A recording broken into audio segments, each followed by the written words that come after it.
Almost there. Hey, folks, thanks for tuning into the BAMF podcast. I'm your host, Mike Lafferty, and we're here to talk about pop culture because that's what we do. With me today are two of our stalwart co-hosts, Aid Smith. How you doing, Aid? Pretty good, pretty good. All right. And next to me, Jacob Blackman, sporting the beard Hello. that has been coming and going throughout quarantine. Yep. I pretty much shave it when it gets to that annoying stage where I start to feel it when I'm eating things.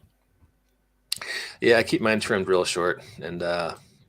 But hey, we're here to talk about movies, not facial hair. So let me nip that in the bud before I go down that rabbit hole. Then we're going to talk about how about we do WW84 first before we do anything else, because that just came out. It's kind of big news, and this is ostensibly a superhero-related podcast. And I found the least flattering picture ever taken of Gal Gadot, and it is right there. Yes. It's hard to make her look bad, but they succeeded in this action scene. So, although it was kind of a cool fight scene. I saw the movie just last week, right when it came out, Christmas Day, and I liked it. I understand the criticisms that it could have been shorter, that there was some directionlessness, that it kind of felt like a mid-tier Twilight Zone episode, and I can see all of that. It kind of felt like a whole sort of, as people have said, it feels like a whole season of Buffy condensed into, one movie with, with a Pat Morrell ending, and I think that's all fair. There's some really cool moments in there where she's learning to fly and reuniting with Steve. I don't know why it's in the 80s, except just to tee up a few low-hanging fruit jokes about parachute pants. But that's my take on it. What'd you think, Jacob? I was entertained by this film. I understand people have issues with it. I understand if people don't like it. It was very much more on the cheesy side of superhero movies, but sometimes superhero movies has that bit of cheese. We have the entire Silver Age to thank for that. But yeah, otherwise, I found it entertaining, and I personally enjoyed it. I liked all the superhero moments. I liked the personal interaction moments between Diana and Steve. One thing I have to say about these Wonder Woman films is they have made Steve into a character. In the comics, he's pretty much there to and he fawns over Wonder Woman, and he's a pilot, and that's about it. Yeah, he's kind of arm candy. He's like the guy on the front of the romance novel. He doesn't do much but look pretty. He has his signature. He calls her Angel, and that's really all there is to Steve. These movies have given Steve personality, and I know we're not supposed to be focusing on Steve. We're supposed to be focusing on Wonder Woman, but sometimes the supporting cast is what helps make the film. Because we know we're here for Wonder Woman. We know she's amazing. She's wondrous. She's great. But yeah, I liked the movie. I liked what they did with Barbara. I'm not really familiar with the Maxwell Lord character, so I'm not sure what interpretation they were going with here. Aid, have you seen it yet? You want to weigh in? No, didn't see it. Oh, In okay. the UK, we are only having a cinematic release. We do not have a HBO Max. We have no access to it, I believe, unless I'm very much mistaken. So, as far as I know, we got it earlier than the cinemas in the US, but we've only got that option. But yeah, I as you well know, I don't really mind missing out. I don't watch any of the DC Universe stuff. I don't watch any of the Marvel stuff. So. They have shown Wonder Woman the original 3 times over Christmas in the UK on BBC and a few other places. Apart from that, though, that's about it. Yeah, it's very important. The original Wonder Woman film was amazing, and this movie does fall short of that. The original Wonder Woman film made me cry when she stepped off that ladder into no man's land and showing the outfit. And I've never cried during a battle scene before, but I did with the original Wonder Woman. You really don't get those scenes with this movie. Hey, I should acknowledge that Walter Billiard has joined us from a very windy location. Yes, very windy location. What's up, guys? Hey, how you doing, man? Oh, just getting vampire today, so getting some blood drawn. Now I have to walk my locomotive before he decides to eat his way out of my car. Fair enough. I have to walk my locomotive here in a little bit. My locomotive's only a greyhound and a corgi puppy, so they're much less destructive. I wish. All right. Hey, so we were talking about WW84. Have you seen it? Do you want to talk about it? Something else you want to talk about? I haven't seen it. I'm not really sure. I'll probably see it in the near future. Like Jacob was saying, the original Wonder Woman was just spectacular. I mean, the scene he was talking about where she's walking across no man's land. I mean, that was pure like motivation fuel. You couldn't get more motivational than that scene where she's holding off those Germans against that shield. That was iconic. And from what I'm hearing of this movie, it is less so. So I can wait till it's on like Netflix or something weird. There's a few cool scenes where she's figuring out some aspects of her powers that I won't spoil because I'm getting comments from people saying, I can't watch your podcast because I haven't watched the movie yet. There's a few cool scenes where she figures out some stuff, and that's kind of fun. But as far as charging into no man's land with her shield and, driving back the Hun, you don't get those moments in this, which is kind of a bummer. And yeah, I think Maxwell Lord was maybe an odd choice for a villain. Also, he's a sympathetic villain, and he has a redemption arc. So you don't get the, The worst thing about using Maxwell Lord, though, if he's not Maxwell Lord, then why couldn't he just be random bod number 7? It doesn't make a difference. He could have been anybody. Because as soon as they announce Maxwell Lord in the thing, you think mind control powers. That's where it's going to go, and they go, well, no, we're going to go wishing stone. You go, okay, well, it's very, very odd. Yeah, it was not the Maxwell Stone I recognized from Justice League International from back in the day. No, but that's the old days because I'm an old guy who's been reading comics for way too long. So this is the hip new. And speaking of hip new, talk about this movie Jacob just saw with Kristen Stewart from she was in a little franchise. Some of you might be familiar with it. Featured sparkly vampires.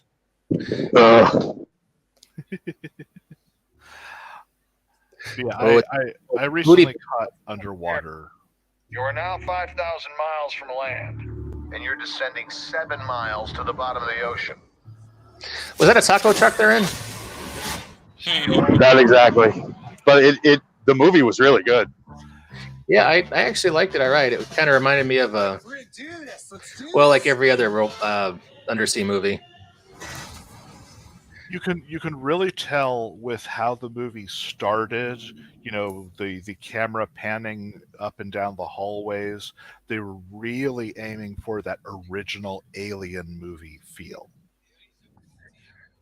Yeah, and you can see they're definitely going with trying to make Kristen into Ripley a little bit. I can see that. Is it really called Underwater?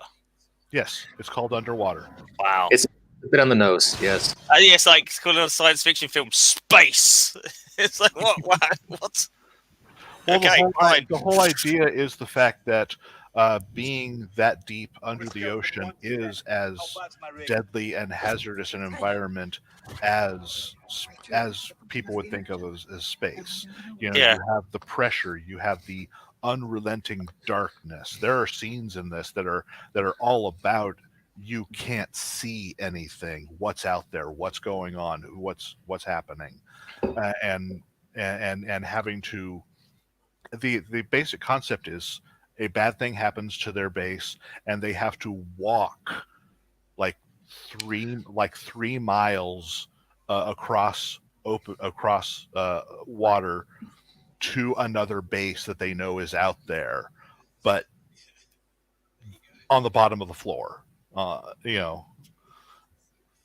It's I think anything more might spoil stuff that you don't see in the trailer. I don't want to spoil this because honestly, this movie was a sleeper hit.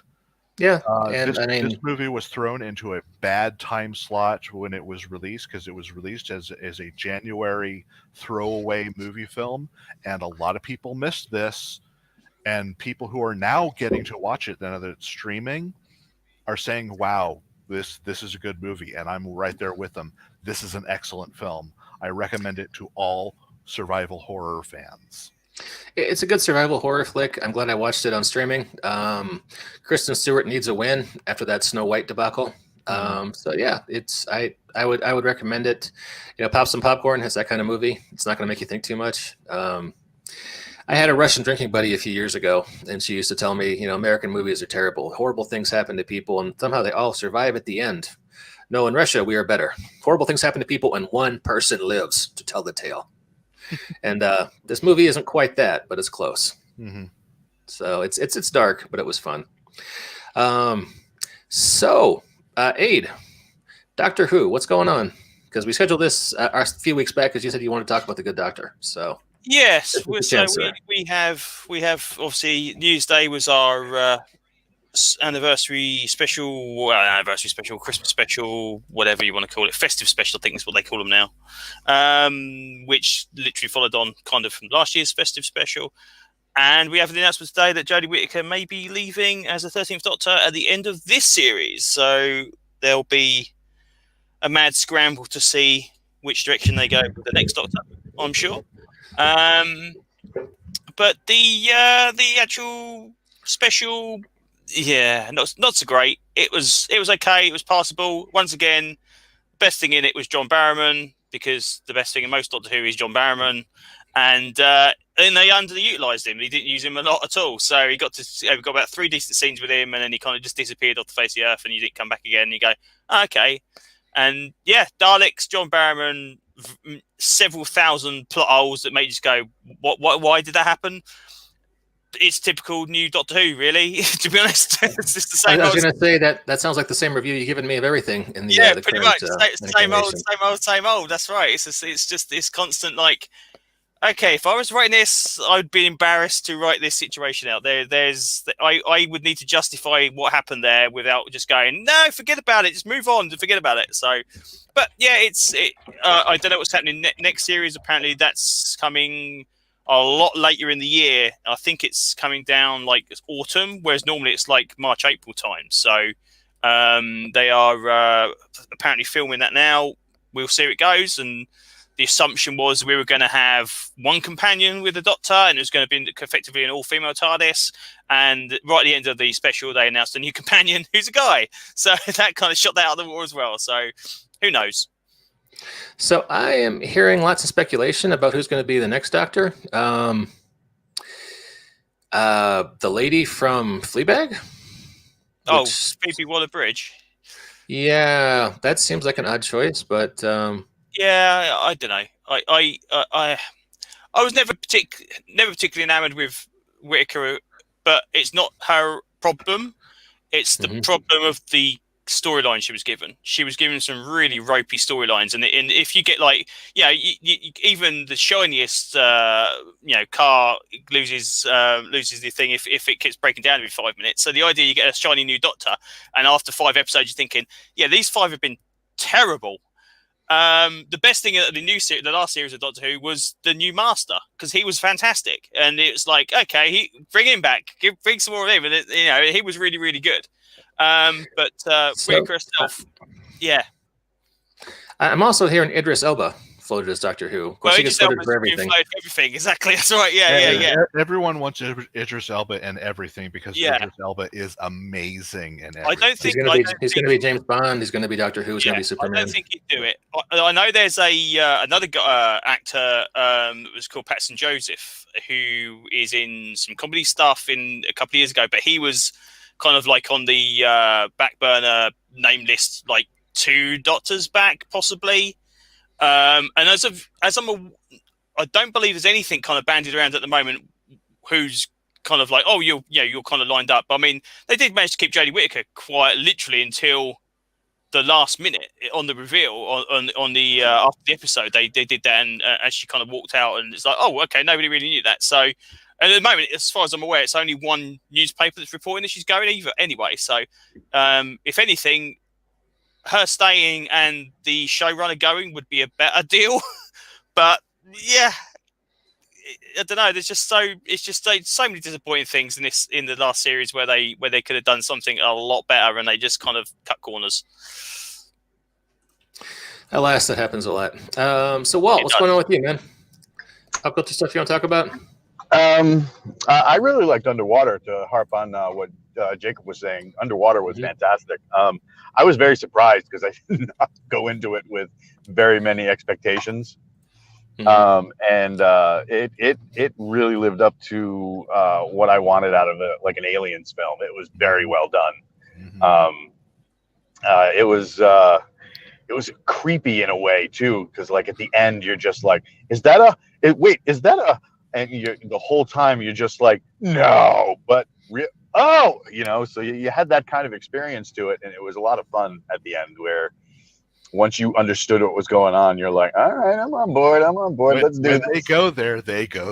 Oh, yeah, they went there hard. It was good.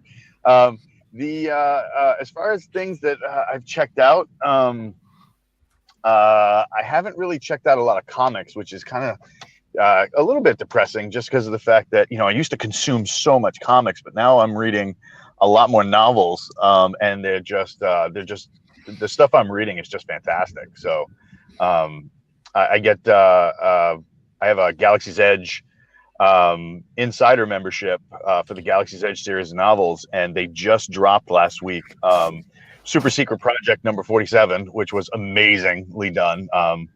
And a bunch of us are reviewing the audiobook for that right now. But we also got our hands on the first book in season 2, probably about 4 to 6 months before it comes out, and there were it was like the season 2 of The Mandalorian, where they decided to say, let's do this book for the fans and really show them, that we're listening. And it was just like, they didn't have direct like, oh, well, this guy's going to marry this guy and they're going to have Legion babies. It wasn't anything weird like that. It was, they paid attention to what their fans were looking for, and they found ways to deliver it that weren't just like, oh, we're going to drop this in there because you guys wanted it.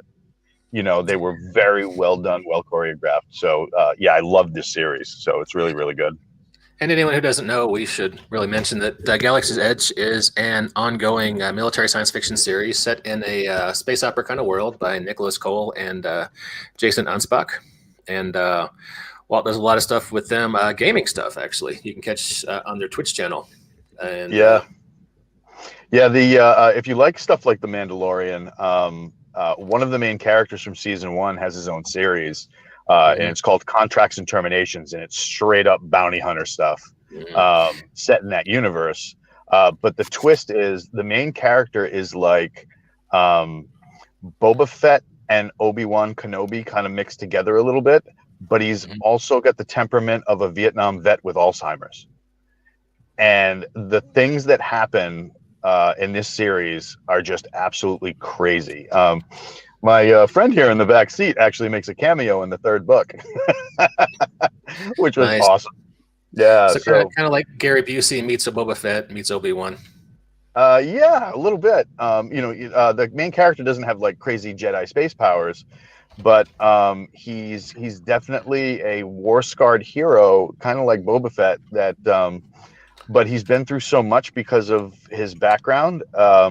He's starting to lose his marbles a little bit. Not like ultra violent marbles, like he just wigs out, but like he's starting to forget things, and he starts having to surround himself with people and bots and things that remind him of why he's doing what he's doing, and it leads into the first series eventually with an awesome True Grit kind of entrance for the character.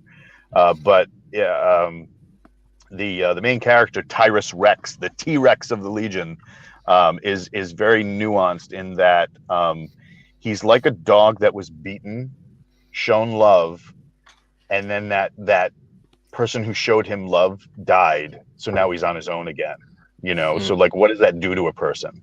And it especially armed with some of the most advanced tech in the series, he's very dangerous, but yet even though he doesn't say much. He says a lot more with his actions and how he treats people. You know, if you're a good person, he's got you. And if you're a bad person, he's coming for you. And it's really got that really intense bounty hunter vibe, but at the same time, there's a humanity there that you just, you know, you tend to miss out in a lot of these other stories because they're trying to fan service rather than, you know, go for the actual story that's there, and they do a really good job. Yeah, I wanted to point out that there is a lot of cool stuff from Galaxy's Edge on Audible right now. This particular short story right here, Tin Man, it's a little short story prequel, less than an hour, which is tiny for an audiobook. And it's great if you're looking just to dip your toe into that world. Tin Man was originally done as a like a thing for the mailing list. Like you sign up for the mailing list and they give that to you for free. And I think they still do that. But if you what do you call it? If you sign up for Tin Man and read that book, you need to have a hanky present because there are some serious onion cutting ninjas even if you don't like military stories, right? But you like inspirational stories. At the end of that, you're sitting there going, how the hell are they making me cry with this? This isn't even about something I would like, you know? And it's just the ending of that will blow your mind. It's really that good. Yeah, it's an affecting story. I got to say, it's got to be a pain when you're figuring out what brand you want to have, figuring out what your name's going to be for your novels, and then Disney goes and names a damn theme park after your book series. You can see my Google page here. I did search on Galaxy Edge novel. And one of my results looks like a chalupa they're selling at the Galaxy Edge theme park in Disneyland. Yep. And what's really funny is I won't tell you the backstory of that, but anything Star Wars does that's Galaxy's Edge has to be labeled Star Wars Galaxy's Edge. They can't just call it Galaxy's Edge. I sense there was a lawyer involved there somewhere. I'm not saying that. I'm just saying that Star Wars has to call it Star Wars Galaxy's Edge because, I mean, you know, real Galaxy's Edge is about Legionnaires, damn it. Fair enough. Hey, Star Wars rumor. Mm-hmm. I've seen it reported on two very shady rumor sites that they're going to be moving all the sequel characters out of Galaxy's Edge and replacing them with Mandalorian characters. I would not be shocked by this. Because everybody wants to go out and hang out with Grogu and Mandalorian and Boba Fett, and people are like, Kylo Ren, who? Aren't you dead? So, yeah. No, I understand the appeal of Galaxy's Edge. I watched the special that they did, and I want to go. It is definitely on my bucket list of things of theme parks to go to. To see Star Wars Galaxy's Edge would be amazing, and I think I will cry if I see and board the Millennium Falcon in person. But yeah, they need to base it on something other than those sequel movies because they are really unpopular with the general Star Wars fandom. The new fandom, I'm sure, loves them, but the one that has existed since the 70s have lots of mixed feelings about it. Yeah. What do you guys think about the upcoming High Republic stuff that's coming out?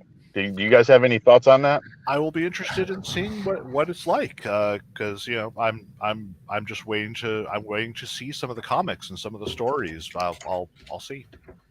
It's interesting because I was going to say it's interesting because the enemy that's in the series, they've touted as space Vikings. And if you look at some of the art renditions, they're very reminiscent of, in some cases, the Yuuzhan Vong, and that did not work out well for them. Well, we're gonna have to see. Yeah, I mean, there's kind of a pattern with Star Wars where they make some content that's just so-so, and then Dave Filoni and Jon Favreau come around and make it cool a few years later. So. Wouldn't it be cool if they just gave all of Star Wars to, I don't know, them? There are, it's a big corporation. There's politics, you know, who likes who has drinks with who. But yeah, I'm all in favor of that. But I mean, there's a lot of things in the prequels that I just thought were awful, and wasted 9 hours of my life, seeing those horrible movies. And then Filoni comes along and makes Clone Wars and redeems a bunch of that crap and makes it fun and watchable. Yes. So I understand what they're trying to do, because they kind of look at all the novels and comic books that came before in the 90s, and they're like, nah, we don't know about that. So they want some new content they can mine for years. I get what they're trying to do, and a lot of it will probably be crap, but maybe there'll be some cool ideas that they can redeem in movies or TV shows later, is what I'm hoping for. Yeah. As a rule, I don't read Star Wars licensed novels, just because fool me once, shame on me. Fool me twice, stop that, switch that, reverse it. But I've read too many bad licensed novels. Yeah. I grew up reading Star Trek novels, like James Blish TV novelizations and crap like that. And some of it's good stuff, and some of it's you're like, I close this book and I don't get those hours back from my life ever. So yeah, so I tend to avoid that kind of stuff. But we'll see what happens. I found a cool new space bounty hunter book I just wanted to mention, and I think it's getting made into a show on Netflix. Really? Because it's by Mark Millar, and I think like half of his stuff's getting made into stuff on Netflix. But it's called Sharky, and you see this space ice cream truck here? That is fantastic. It looks like a space Winnebago. Yeah, it's a space Winnebago that sells ice cream, or used to sell ice cream, and he's a bounty hunter. And it's like a lot of Mark Millar stuff. There's fun, atmospheric setup, and then they kind of second or third issue, hey, huh? And then a whole bunch of poo? He doesn't always do plot super well. And when he decides he's going to give you the plot, it's kind of like a UPS driver shows up, with a plate full of day-old fajitas in your house, and you're like, this is awful. I don't want to eat this. But it's presented so well, you kind of keep reading. And so, yeah. Now, did you see Empress? I have to admit, Mike, when you said, hey, check out this new comic by Mark Millar, I shut off. I hate his writing. I hate his writing. He's a terrible writer. He is objectively bad. Well, there is a man named Grant Morrison who agrees with you. So, did you guys check out Empress? Was that by Miller or by Wade? Oh God, that was Wade, wasn't it? I don't remember now. Damn. I think. Oh, right. Yeah, it was Wade and Niven, wasn't it? I think so. Yeah. Yeah, McNiven. Yeah. All right. Yeah, that one was good. That one was really good. If you haven't checked out Empress, the ending of that will blow your mind. You're just like, what? What just happened, and why weren't we seeing this through the whole thing? This is amazing. I just looked it up. It's Mark Millar and Stuart Immonen. Oh, is it? Oh, if it was McNiven, what am I thinking of then? Yeah, I was surprised that came from him, just because of the fact that he did like all that like Wanted stuff, and it was gruesome, and like this was a fun like space like chase romp. It was really good. Yeah, I'm a fan of how he sets up, characterization and atmosphere. His plots kind of ruin his books for me, but yeah, it's Super Crooks is the best one I've found. I've been reading Space Bandits. That's really good. Yeah. Yeah, when I was writing Pew Pew, my seminal work, if you will, I was reading a lot of Space Bandits, which is also one of his, and it's the same kind of vibe. It's space bounty hunters getting into hijinks. But wanted to mention a book from a friend of the podcast, Mr. Ron Mars, and it's their DC's, let's hope not their last big event. Well, technically, Future State's their next event. Yeah. Technically. Yeah. This has just been kind of a fun event series, and there aren't a ton of them, so it's pretty easy to follow. And if you get a chance, I would so check it out. And it's actually Ron Mars with Andy Lanning. He used to be Dan Abnett's writing partner. So it's cool stuff. It's a lot of fun if you're into if you like the cape and tights stuff. It's a good. Batman has a coat, so that's cool. So I've heard pretty good things about it review wise, and but I think it's gonna get lost in Future State. I think because everyone's so keyed up to either embrace Future State or despise Future State. The idea they put this out in December, just before that happened, it's like people are going to skip it purely because they probably don't even know it's out there. which is a shame. If it's good, I mean, not being funny, I know the first page they opened it up that I saw had Viking Prince in it, and it's me, oh my god, Viking Prince, okay, I really want to see this now. So I will get it eventually, yeah. Yeah, it looks good. I'm having a good time with it. I'm not all the way caught up, but yeah, it's fun right now. And I just, with all the layoffs you get at DC here lately, it's nice to see, you kind of wonder how many more big events does DC have in them, before they go to, change their model completely. But yeah. Or bankruptcy court. There you go. What would help DC and some of their storylines? Less big events and just telling some stories about their superheroes without having to have all these huge freaking crossovers. The same with Marvel. That's one thing I like about every 6 months they have to have a big giant crossover. No, you don't. Yeah, Endless Winter, I've been liking it because you don't have to buy so many tie-ins. I think I bought like one of them, and it wasn't really central to the plot. But yeah, no, I hear you. I tend to avoid King those. Black, I think, is being played out to death in Marvel land at the moment. There seems to be literally everything. You've got like a 6-issue core series, and like everybody's got one shot. I know I've just got my stuff for December just sent through as of today, so it'll be at the end of the week. And I think I've got a Hulk special in that. I think the Fantastic Four issue I'm getting is tied into King in Black. I don't care about King in Black. I don't read Venom, so I don't give a shit. But I know I have to read the bits that are in it just to keep a full run kind of thing. So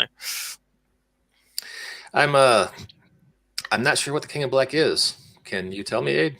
Or do I want to know? It's Venom. It's some kind of dark god thing that is responsible for Venom, and he's taking over and giving symbiotes to all the people on Earth. And it looks like one of the plot points is that everyone gets a symbiote, and they're all doing this. It's basically lots of science fiction, massive kind of storyline telling stuff. It's just fair enough if you're going to do that. But like Jacob says, I remember back in the day when the events literally used to be Secret Wars. That was it, why it was so damn special, because it was a fucking first thing they did. And they used to have the annual crossovers, which used to have 4 annuals that did a story, and that was it. And that's literally the only time I used to buy stuff out, kind of, you buy Hulk or whatever, so you'd end up getting a Fantastic Four or Silver Surfer or whatever to make the 4-issue story, and that was it. But that's all they asked of you. They didn't ask you to buy 77 issues of something. So that's what I used to like. I used to think it's good. I mean, but again, I say it every podcast, buying the Epic collections, they reprint them. The Hulk Epic collection, or the Daredevil Epic collection I've got has got the 3 other annuals front stories in it, so you can read that entire story, and that's brilliant. And that's the way it kind of really should be. But yeah, DC's constant crisis reboots is not a good thing, because I was just talking to the guy at my comic shop today about it, and he was saying I don't think they really know what they're doing. They don't know if they want history, new stuff, future stuff, and they keep rebooting it and kind of going, this will stick, and people just go, we want just Batman to be Batman, or we want Superman to be Superman, or we want whatever. So it's not good. Not good. Are there still like 27 different Batman titles? They've cut, actually, well, because I've to say the parcel I got sent this week is literally the last Batman books I'm buying after 28 years. That's gone now. That's me done for Batman now. Mainly because I wasn't particularly happy with the way the story was going anyway. And when they kind of did the big reveal for 2021, it's kind of, this is what the storyline's going to be in 2021. You're going to see more Harley Quinn and more Clown Hunter. It's like, don't give a crap. I'm not interested. Don't bother. And then when they revealed the post-Future State books, it's like, by the way, you'll be paying $8 or whatever for those books as well. It's like, no, I won't be. So it's it's just not. I'm not paying money for stuff I don't care about. So $8 for a single issue. I think the Future State books are $8. I think the Batman ongoing, I don't know if it's dropping to 1 issue a month now, but they're doing a backup story in it, so they're charging $5 rather than $4. And Superman's doing the same, and there's a Batman anthology, which is kind of like a Gotham City kind of catch-all stuff, which is possibly going to have like rotating story arcs of different people in it. But so I think the only DC books I've got on my pull list now are miniseries that are carried over from last year. That's it. So for $8, I want a sandwich. Yeah, or a foot rub, something. But I mean, it's because we in the UK we get the I think the $4 books are $3.75. So an $8 book would be $7.20 maybe. For £6.50, I could probably buy a trade paperback. So it's like, okay, I could buy a trade of something and just say, okay, well, I'm going to buy something I've never read before as trade paperbacks, or I'm going to buy one issue of Batman. It's like, nope, not going to do it. So, Hey, just for fun, you guys want to look at Ian World's list of 10 most anticipated RPGs? Too late, we're looking. Sorry. Okay, I'm interested. Yeah, some of these I didn't know was even happening. SLA Industries. Do you guys played this? I don't even know what it is. Never heard of it. Yeah, but I never played it. Yeah, it's a role-playing game of urban horror set in a world of progress, a vast world of ruin and decay. At the heart of this world lies Mort City, a false beacon of hope upon a blah. All right, so dystopian noir. I don't know. Hey, Jacob, you game a lot. Have you heard of this game? I have never heard of this game. You've never heard of Slay Industries? And it's in its second edition. Never heard of it. The first edition was like 1990s. And I believe it's, unless I'm mistaken, it had a really complicated meta plot that lots of people didn't like. So by the time it was over over 5 books, everyone goes, well, that kind of makes all of the stuff that went before kind of pointless. And yeah, so yeah, I kind of get that. I hear that lumped in with Unknown Armies a lot. Sort of modern occult, a lot of meta plot. Werewolf the Apocalypse, 5th edition. Good Lord, 5 editions on that now from Renegade Studios Paradox. I used to be a big Werewolf the Apocalypse fan back in the day. I didn't know they're up to 5 editions though. That's kind of cool. I might look into that one. They probably got that video game money coming in. They have. The logo there is exactly the same. But yeah, that's the thing. The video game actually looks pretty decent. So it'd be interesting to see if there's any cross-pollination between the way they handle the stuff. But Werewolf 25th Anniversary Edition for me was, as far as I'm concerned, the definitive edition, because that's what I used to play. So I can now play anything from Werewolf kind of relating to what I remember. If they introduce the 5th edition and they change all of the different aspects and all this kind of stuff, and I have to relearn stuff, it's like, no, I just stick with 20th.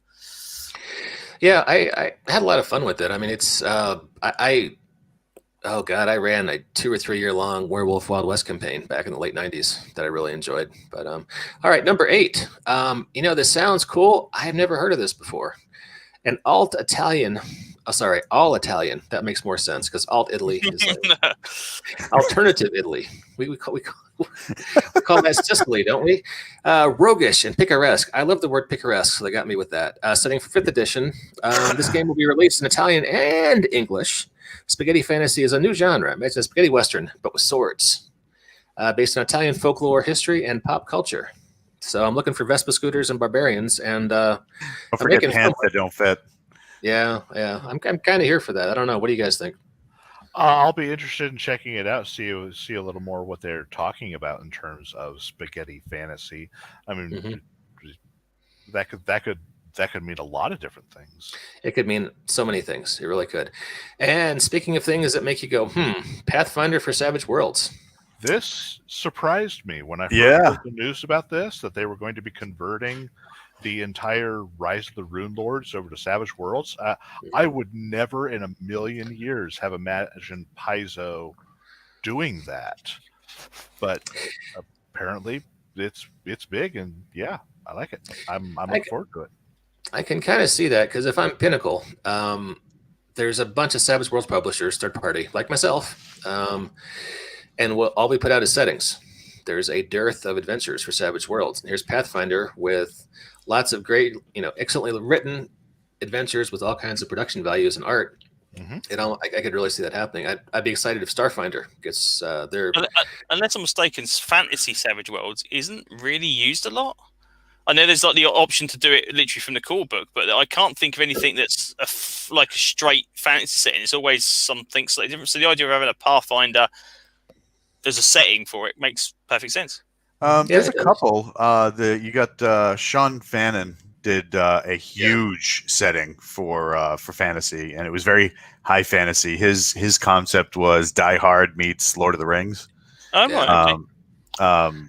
And I know I'm mostly related to pulpy stuff or science fiction stuff. So and then the one that I enjoy the most that I have played on and off with the playtest group when we want to do something fun.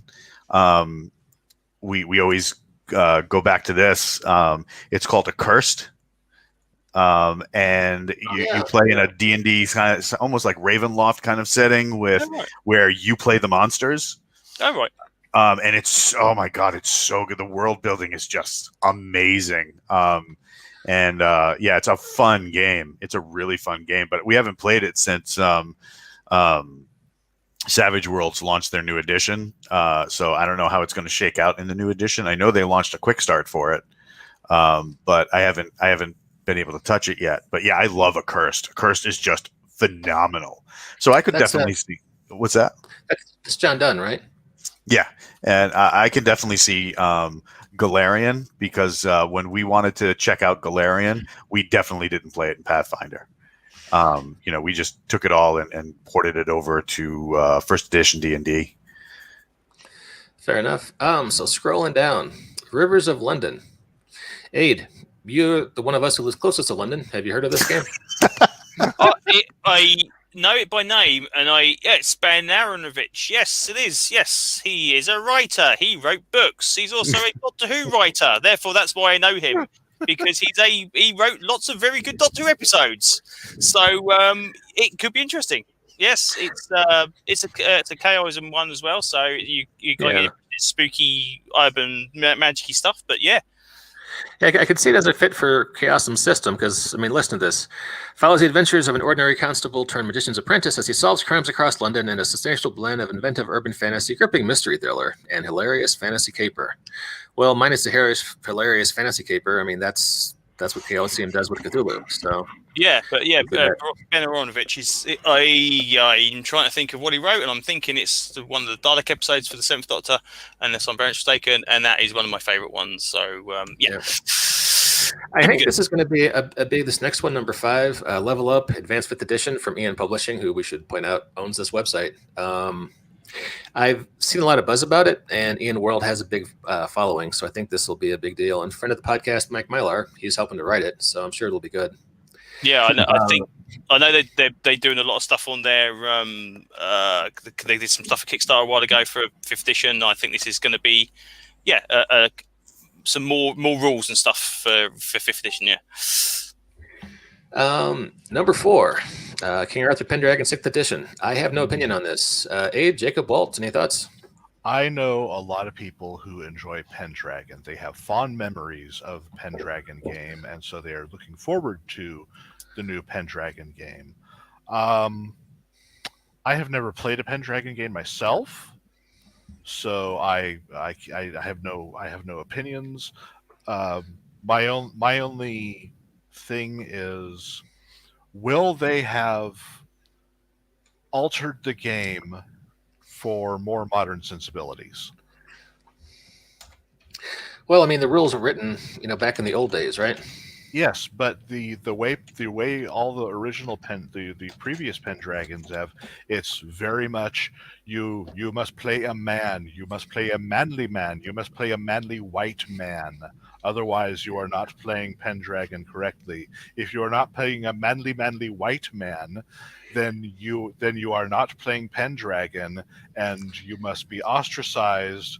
You can play a woman, want to be a wife, or a lady in waiting, or a nun, or a prostitute. How about that? You'd like that, wouldn't you? Yes, you can be a non-white man. You're going to be a Hun, or someone who is not available to be a knight when you're supposed to be knights. I say what you will, but I am completely here for an Arthurian age nun game. If you guys want to play it, yeah, let's do it. I think if you're trying to emulate the original storyline, like from all that kind of stuff, I can see where they're going with it. I think the idea of opening up to a wider stories within that setting, perfectly good idea. Yeah, definitely. I've never played Pendragon. It's always one of them books I've always had my eye on, and it's always been like, I think it was 4th edition or 3rd edition that I remember being like a massive collection in the game shop I used to go into. So it's like, okay, I'm not going to delve into that. Then 5th edition came out, and so maybe this time. But now 6th edition's been announced. Maybe it might be worth a look into it and kind of starting from the ground up kind of thing. But again, it's if you're trying to emulate the stories, fine, go for it. But yeah, like you say, if you're trying to expand outside those confines, I mean, I know the great Pendragon campaign, the whatever decades worth storyline is supposed to be King Arthur and the Knights of the Round Table kind of stuff. If they're trying to go outside that and just do stuff set within the era in ancient Britain, go open it up. That'd be really, really cool. And next on the list, the One Ring Second Edition from Free League, who put out all kinds of cool stuff. And I think James Spahn works for them now, doesn't he, Walt? Maybe. Yeah. It could be. I don't know. I can't see wanting to role play in Lord of the Rings, but I am probably an outlier in that because lots of folks. I'm going to be getting it. You're going to get it? Oh, yeah. I got all of the One Ring first edition PDFs on a Humble Bundle just before they shut down from Cubicle 7, and all of the Adventures in Middle-earth stuff. This apparently is, even though it's second edition, I believe that they are still retaining the rule set from the first edition because that was already being worked upon by Cubicle 7, or at least the people around. I think the rule set was supplied to Cubicle 7 because Cubicle 7 were doing the books. So as far as I know, this is not like it's going to make all of those books redundant. It's actually going to be a kind of like a fresher, new reprint version of it. So that's cool. Those PDFs of the original version. Damn, there's some great stuff in it. It's so good. There's so much background stuff. Oh my god, Forest campaign, which I've completely lost what it's called now. It's like 15 years worth of storytelling all in one campaign. It's so good, so cool. So here's the thing: can I play Shadows of War and Shadows of Mordor in this role playing game? I would have thought so, probably. Oh, when are you going to run this for us? Yeah, no, if you want to play this online, that'd be great. I can't promise that I will be not making smartass comments, but I will try. Yeah, so hard. That just means you'll be the dwarf. Means what? You'll be the dwarf. Oh, yeah, dwarf. I felt so bad for Christmas. I got the wife the new remastered Lord of the Rings series. Ooh. It looks good. They went back through and cleaned up all the CGI for 4K. But man, really? Oh yeah, it looks it's pretty. But I was watching it, 20 years later, and I'm like, man, Gimli is just there for comic relief. What the fuck? Mighty Gimli, son of Gloin, and he's just whenever you cut to Gimli, there's going to be a cheesy joke. That's pretty much. I was a huge fan of the films. I'm not saying anything bad about him. I love him, but I kind of wish I'd given John Rhys Davies a bit more to do. But I've never read the novels. I've literally only halfway through the second novel. So really? As I'm reading through the first novel, and after watching all the films, it's like, oh my god, they changed this so much, and it's great. I love reading the novels and finding new stuff that's not in the movie. So, isn't that a low-level felony where you come from, Aid, to not have read that series? Well, probably, yes. I've read The Hobbit because we did The Hobbit in school. Okay. So, and we had the old Ralph Bakshi animated movie as the kind of the capstone to finishing off the reading The Hobbit. So we saw the Tolkien stuff, but I just never got around to it. I've had the first two books on my shelf for 10 years and never actually got around to reading them. And then last year I decided, maybe I should get around to reading that. So, yeah. That is, I'm not saying anything bad about the esteemed professor, J.R.R. Tolkien, but that is a great series for audiobooks. Because there can be long passages about, and then we walked for 40 miles over the week. That's how I was initially introduced to the Lord of the Rings. I did not read the Lord of the Rings. I listened to them on book tape. Apparently, awesome. There's a very good BBC audio series of it, I believe, which is about a gazillion CDs.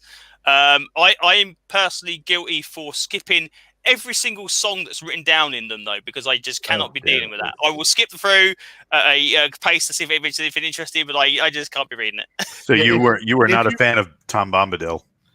I like Hot Rod Bill, but unfortunately, every time he broke into song, I never read it. If Yeah, you that's read the Lord of the Rings the way they're intended, it's a musical. It's not a fantasy. Yes. It's a musical. Yes, if you watch the movie version of The Hobbit, you can almost anticipate that it's supposed to be a musical and not a problem. Yeah, so that's also why I was not very happy with The Hobbit. Neither were J.R.R. Tolkien's descendants. It's a tie at the end of the list. Twilight 2000, we've had those folks on to talk about it. Chris Lights, great guy. He was on to talk about that book, which sounds like if you were a fan of Cold War role-playing back in the day, this will scratch that itch. Maybe it's a little bit lighter and faster. And Dune, coming from Modiphius. And one of our frequent co-hosts, Jason Tondro, who works at Paizo now, will be interviewing some of the folks from Modiphius about Dune in the very near future. I think I might check out Twilight 2000. I love Dune as a story. I have mixed feelings about it as an RPG setting. What do you guys think? I want to know if you get to turn into a worm, like the Emperor. The Emperor gets to turn into. See the appeal of running a game set in Dune because you're either fighting a rebellion, which we know how the story goes, or if you're fighting after, then you're pretty much being a whole bunch of religious zealots killing people because they refuse to convert. Well, if I were going to run it, you would use Traveler. Oh, I'm sorry. I would do a series of related one-shots where you're either playing a Fremen raiding party, hitting Harkonnen, mining, spice mining installations, or maybe you're playing some of the shock troops from some of the, ruling houses, also doing that kind of thing.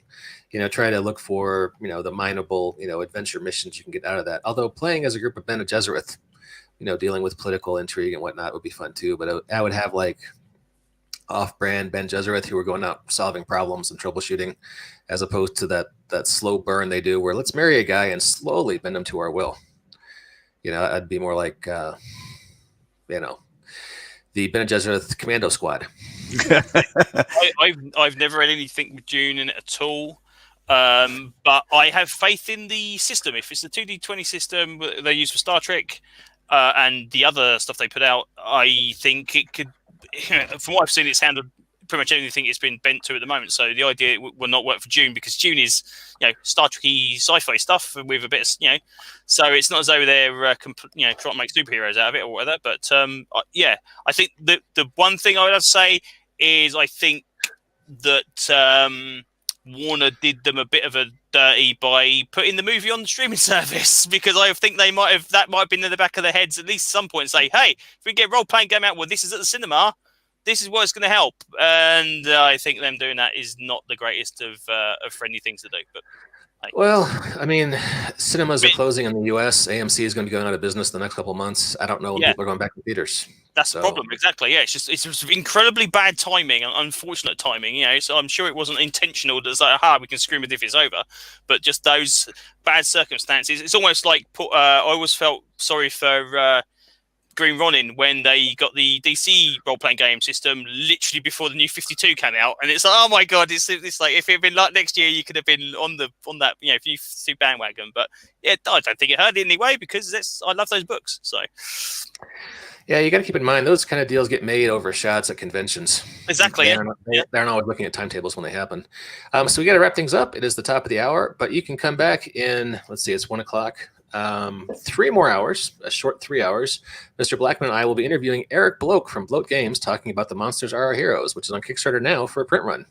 And Walt and Nate, if you guys like to join us for that Gab Fest, please feel free. We'll be talking about monster movies, games, cool stuff. Might hold hands and sing a song. I'm not sure. Walt is. Do I get to wear my leather jacket? You have a leather jacket? No, I just wanted to say that I had one so I could see. I've got a leather jacket. Do you really? I've got a 27-year-old leather jacket. Oh no, not leather. Leather Jacket. Oh, leather jacket. Oh, yeah. As in, yeah, right, okay. Yeah, because the werewolf looks like he's wearing a leather jacket because he's probably a high school kid. Oh, I see. I can see that what you mean now. Yeah. And no, we don't do that. I was a teenage werewolf. Yeah. What kind of do you ride motorcycles, and that's why you have a 27-year-old leather It jacket? was really cool. And for my 18th birthday, I wanted a leather jacket, and it's managed to stand the test of time. So, yeah. Nice. I don't know if that's if here we are zoomed in. That's not a It's leather a jacket. Oh It's a no, it's a cloak. Yeah, this is more like Creature Commandos from DC Comics, but with the original Universal monsters. Gotcha. That's got the old kind of 1930s werewolf vibe going on there, definitely. Yeah, but I think the Mummy is wearing a leather jacket underneath his bandages. I think his sport was what's a good mummy sport? Swimming, Slave whipping. slave whipping. That was a sport back in ancient Egypt. Yeah. Wasn't there a Simpsons episode where it had the mummy playing basketball, unless I'm mistaken? That could be funny. I can see Isn't that. that one of the movies they had in one of the Simpsons episodes? Anyway, it's fun. So yeah, we will be talking to Eric Bloat here in about 3 hours, talking about this. So you should come check it out. It's going to be fun. And we're at Fanning Goat Games, our partner in publishing. It's the same guy. It's me. We're going to be releasing a adventure very soon for this system, written by the guy right beneath me, Jacob Blackman. And it's going to be awesome. And I think, Jacob, are we going to do an actual play, a lunchtime session for that this week or next? I'm not sure if we'll be able to do it this week. We might be able to do it in the next week. We don't have to do like the whole adventure. We could just do a little demo session, get to the, some of the highlights if you want. Okay. Do it montage style. Sorry, I'm big into jazz hands today. It's a lot of coffee this morning. It is an adventure. I think people would have fun playing all the way through if we wanted to do something longer. But we'll have to see what people's schedules look like. All right, cool. We will negotiate off the air. All right, folks, any closing thoughts? Jacob, Aid, Walt. Go support the monster game on Bloat Games Kickstarter, because he does make good stuff. I love Electric Cube War. Yeah, it's so good. Eric Bloat makes fun games. They're just fun to play. So go support that. He is an awesome dude. Aid, anything? Last thoughts, closing words? I don't have any thoughts at all. I have no thoughts going through my head, no. Okay. Starter Car was the name of the shock troops I was trying to remember from Dune. That completely fled my head about 5 minutes ago. So, yeah. Mm-hmm. All right. So, hey, thanks for playing along with the top 5 most anticipated games. I know I've kind of launched it on you guys with no preparation whatsoever. They sound pretty interesting, to be honest. They do sound anticipated, that's for sure. I feel like we need to do some RPG content here every once in a while. Give us some credibility. Yeah, I'll take whatever I can get. But thanks to everyone for tuning in, to all our listeners and viewers out there on the internet, and we will catch you next time on the BAMF podcast.